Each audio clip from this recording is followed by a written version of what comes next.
लेकिन बाबा साहब अंबेडकर ने इस्लाम और मुस्लिम पॉलिटिक्स को लेकर Pakistan and the partition of India किताब में कुछ लिखा था। आज मैं आपको वो बताना चाहता हूं। उन्होंने लिखा था कि Islam can never allow a true Muslim to adopt India as his motherland and regard a Hindu as his kith and kin. That is probably the reason why Maulana Muhammad Ali Jinnah, a great Indian but a true Muslim, preferred to be buried in Jerusalem rather than in India. इसका मतलब यह है कि बाबा साहब अंबेडकर ने कहा, इस्लाम कभी भी एक सच्चे मुस्लिम को भारत मातृभूमि के तौर पर अपनाने नहीं देगा और ना ही किसी हिंदू को कभी अपने भाई और मित्र की तरह मानने देगा। शायद यही कारण है कि मौलाना मोहम्मद अली जो महान भारतीय थे लेकिन एक सच्चे मुस्लिम ने भारत की जगह यरूशलेम में दफनाया जाना पसंद किया।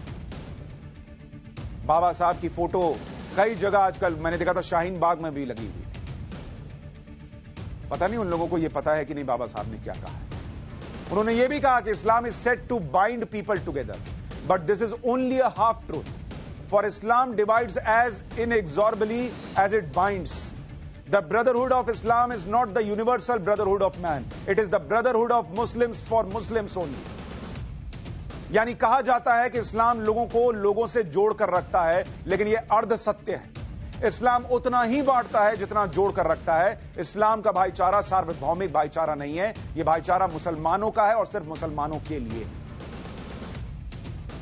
बाबा साहब ने यह भी कहा कि the second defect of Islam is that it is a system of social self government and it is incompatible with local self government because the allegiance of a Muslim does not rest on his domicile in the country which is his but on the faith to which he belongs।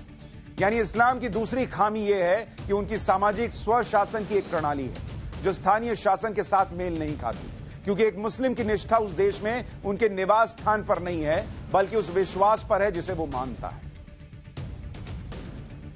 आज हम 2022 में हैं और मैं इस देश के जो मुस्लिम भाई हैं उनसे ये कहता हूं कि बाबा साहब जो कह के गए उसको चैलेंज के तौर पर लीजिए। इन हैकर्स से बचिए और बताइए कि अगर आपने हिंदुस्तान और पाकिस्तान के बंटवारे के वक्त हिंदुस्तान को चुना तो आज आप इन हैकर्स से बचने को तैयार हैं और इस देश के लिए कुछ करने को तैयार हैं। बाबा साहब की कई बातों को गलत करके दिखाइए,